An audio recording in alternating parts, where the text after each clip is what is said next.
And so really the heart of technology and ICTs, and why I'm passionate about ICTs in the development sector, is programs like these break the barrier of ICT penetration and mobile penetration. And whenever I get a chance, I like to challenge organizations like the MTN Foundation or Airtel and all these other big technology firms to say, guys, look beyond just the commercials and the numbers of what it takes, but that must that is there at that health center is the first opportunity. The second opportunity is a device in the hands of someone who can use it. And whether they're using it as a teacher in school or they're using it as a healthcare worker in the hospital, that's penetration. And it's amazing how you take that phone out of the box and you begin to show this person what is capable, and you teach them how to send the first SMS. And they send it and the person on the other side of the room receives it. And you see the glow in their face and how it's amazing that they were able to do that. And that brings so much joy to me, because for me, the more ICTs we can send out there, the more these opportunities become. It's like when you construct a road, you open up the neighborhood, you open up the community. Suddenly more people are willing to visit and to see. And that's how we need to think about ICT. I wish I could collect 1 million old phones in Kampala today and just go take them and just give them. People will be curious, does my phone charge? I need a different charger. But you see, if you give it to them and you tell them, here's an opportunity for you to develop, you will be amazed. They learn about solar chargers. In fact, I don't use a solar charger. I haven't used a solar charger for a mobile. Every time I go to the village, my phone charges on a solar charger. And I keep thinking to myself, these people understand this even more than I do. And yet, you might say Brian has a lot more experience. So for me, I'm completely sold out to give people the opportunity. Let's bring people on board. We will learn as we go, we will innovate as we go, we will create together. But let's open it up. All right, Brian, that brings me to a question. Now we've given them the opportunity. We are trying to connect ICT to the ground people and to get this information. But then someone is asking, is our ICT as a ministry or as a firm very stable and working well? Because if we are to see these taxes that are being added on the ICT, is it going to be an easy job with these taxes on the devices, taxes on airtime, taxes on whatever, everything concerned with ICT now is taxed.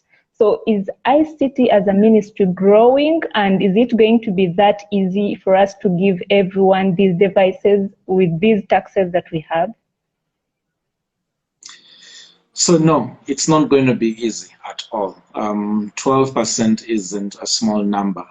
If you look at it, I think for me, the only sad part is I would have wanted to see that when we were adding excise, that we were also adding more money to go to the Rural Communications Development Fund and try and get more of those telecom profits to come back into the development sector, subsector for ICT, because I really believe that we do need the money in order to grow and develop, but at the same time, at the way that we have channeled it hurts. And so to remedy that, we have to go back and say, okay, how much money are we putting in our rural communications development programs? Whether that's for rural electrification or ICT and the like. And let's be serious and let's commit to those channels becoming our opportunity to redevelop. That way, we might look like we're taking off more at the top, but let's double the investment that we're putting in those areas where the commercial companies can't drive investments. And that way we will be able to really, really push the envelope. Technologists can be great. We can design offline solutions. So an Android app can operate without the need for internet, right? But at some point, for us to get that data into a server, we will need both power and internet. And so even if we manage to design systems that can work offline for long periods, we will still have that one moment when we need that data to come over. And so maybe Brian, you can first tell us about the Android app you're talking about. How is it going to work, and how is it helpful? You're saying it doesn't use data. Let us know about that first. Oh yeah, it does use data, but you see, there's a feature in the developer world where you can create a sizable part of the application to live on the mobile phone, and that will create enough processing power for you to work without needing to be on the internet. These solutions have been used before, so where there's no doctor works like that. In a lot of rural education solutions, they're built around offline first. Wikipedia has this solution where they put a hard drive with a live Wikipedia instance in a place, and then they lose the connection, but it remains a source of knowledge. So the technology is there, and it has been used in multiple industries and multiple ways. But it will not remove the old saying that we are only as strong as our weakest link, right? As a team. And so if that weakest link at the district level, at the facility level becomes power or internet, then that will become the weakness. And again, we will fail at that point.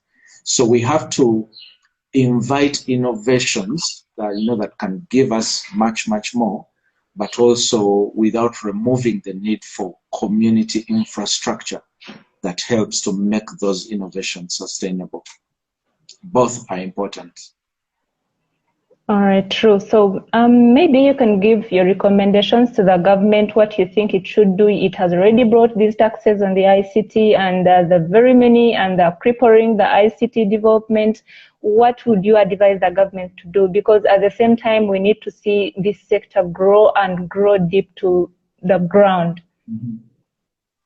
I really think that for me, there's two things that are important for me. One is, if we're thinking about ICTs in the development sector, education, health, agriculture, social justice, let's begin to really think about what we call public goods.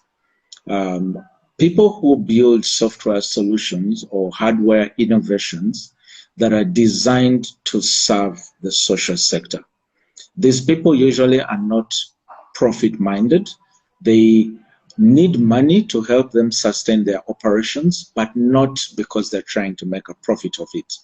All they want is to be able to get an opportunity for the solutions to be used. There are many public good solutions in health, in education, in agriculture, and let's prioritize those. If we do that, we will be able to do well. I think the second thing isn't necessarily to government. I think for me, it's mostly to us, our generation and innovation group. The pandemic has taught us that sometimes we don't have answers, but what's even worse is sometimes we don't know which questions to ask. We're not going to make it and become those leaders that we're looking to become if we don't make ourselves better. Everyone can lead, everyone should lead. There are only very, very simple lessons that we need. Learn from the past, okay? Don't be afraid to step up and make yourself available in order to lead. 2, do what's right. Have a very solid value system that helps you do what's right. Because when you do that, people will look to you for guidance and for leadership. People will trust you with responsibility. People will count on you. And then number 3, build a community. I think it's President Obama who said, no one does anything great by themselves. We have to learn to be on the table together. The table isn't just for old people. The table isn't just for experienced people. The table is available for all of us, but we need that community. I feel very strongly that the combination of how young people think and think about themselves in readiness to lead, and how government prepares the environment in which we are working, I really feel that those two things would make a big difference in how we work. Perfect. That's a great submission from you, Brian.